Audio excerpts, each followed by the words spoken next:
अखेर मनोज जरांगे पाटलांनी उपोषण स्थगित केलं। गेल्या 9 दिवसांपासून सुरू असलेलं उपोषण जरांगेंनी पाणी पिऊन सोडलं। उपोषण सोडता जरांगेंनी सरकारवर जोरदार हल्लाबोलही केलाय।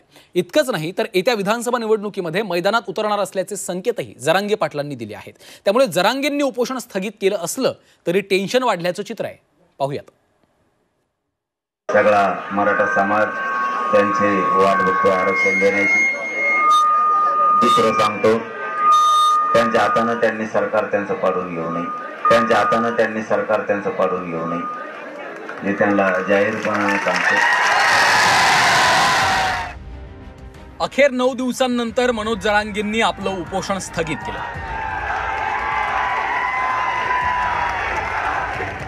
जालन्याच्या अंतरवाली सराटीत पुन्हा आमरण उपोषणासाठी बसलेल्या जरांगेंनी 9 दिवसांनंतर पाणी पिऊन आपलं उपोषण स्थगित केलं।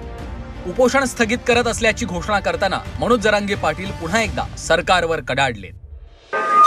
त्यांच्या हाताने त्यांनी सरकार त्यांचं पाडून घेऊ नये, हे त्यांना जाहीरपणाने सांगतो। जर आरक्षण नाही दिलं, सगळ्या मागण्या जर मंजूर नाही केल्या तर माया नावानं बोंबलत बसायचं नाही, परत ओरडायचं पण नाही की 2024 ला पाडापाडी कशामुळे झाली हे मला विचारायचं नाही।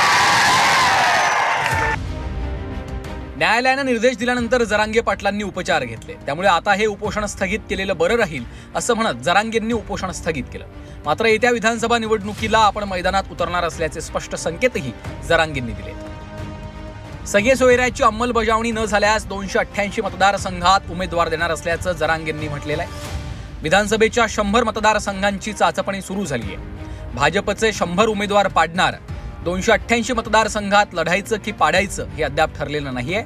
तुम्ही आरक्षण दिलं नाही तर तुमचे 113 आमदार पाडणार। आरक्षण देण्यासाठी मराठ्यांना सत्ता काबीज करावी लागणार। उपोषण स्थगित करताना पुन्हा निवडणूक लढवण्याचे संकेतही जरांगेंनी दिले। आमरण उपोषणादरम्यान उपचार घ्यायला नकार दिल्यामुळे जरांगेंची प्रकृती वारंवार खालावली। आपल्या मागण्यांवर ठाम असलेल्या जरांगेंच्या भेटीला यावेळी सरकारच्या वतीनं कुणीच अंतर्वालीत गेलं नाही।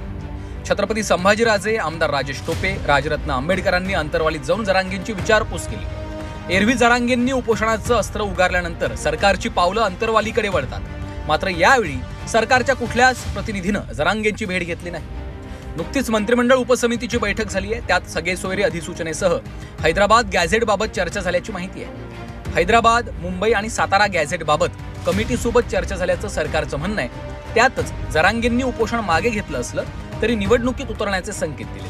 त्यामुळे जरांगेंनी उपोषण मागे घेतलं असलं तरी महायुतीचं टेन्शन वाढवलंय अशी चर्चा सुरू झाली आहे। नितेश महाजन, झी 24 तास, अंतरवाली, सराटी, जालना।